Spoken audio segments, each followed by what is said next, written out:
Laban kung laban. Kim Paulandia. Walang tulugan sa final voting para kay Paulo Avellino. Botohan para kay Paulo Avellino, nagmukhang rally.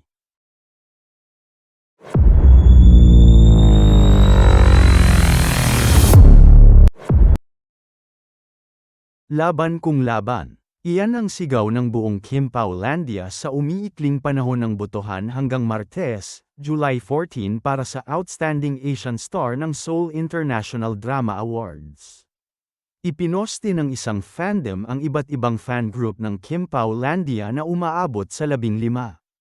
Bukod pa rito ang hindi pa nakasama ang ibang grupo sa iba pang Pinoy community sa iba't iba pang panig ng mundo. Mistulang mga sundalo na lalaban sa gyera ang panawagan ng Kim Pao Abroad Warriors sa kanilang ex-media post. To all KIMPAU fandoms and Paulo Avellino Global. They say fandoms are built on fleeting trends but hashtag Kim Paulandia and hashtag Pag is buhat on pure devotion.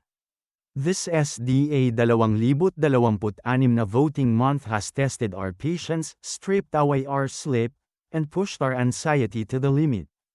Yet watching everyone sacrifice their time, rally in the trenches, and protect Paulo Avellino's spot at the top has been breathtaking. It was never just about trophy. It is about honoring his craft and standing together through every stressful minute. We started this unity, and we will finish it side by side until the very last second. Tears, stress and all we hold the line. Bukas asahang ang bakbakan sa botohan kung saan magkakagulatan raw sa lapagan ng mas maraming network. Marami na ang nangakong tatutok sa galaw ng botohan para ma-monitor ang estado ni Paulo at ang tayo ni Ann Curtis.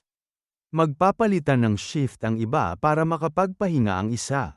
Ang mga ito rin ang magbabahagi ng listahan ng boto kung saan na nakapwesto si Paulo. Sinusulat ang item na ito nasa 47.74% ang overall position ni Paulo na nanagtili sa number 1 spot. Nasa 29.34% naman ang posisyon ni Ann na pumapangalawa kay Paulo.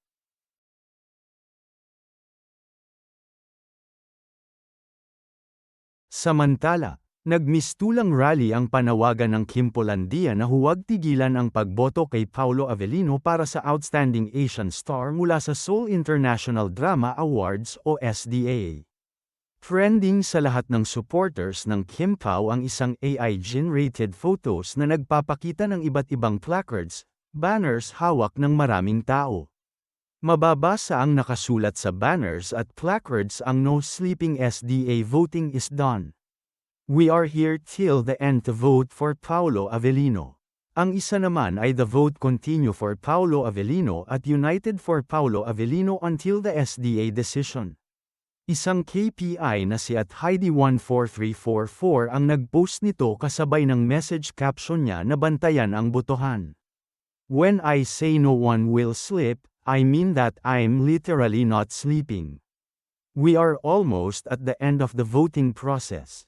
Let's continue voting and get closer to the finish line. Paulo Avellino for the win.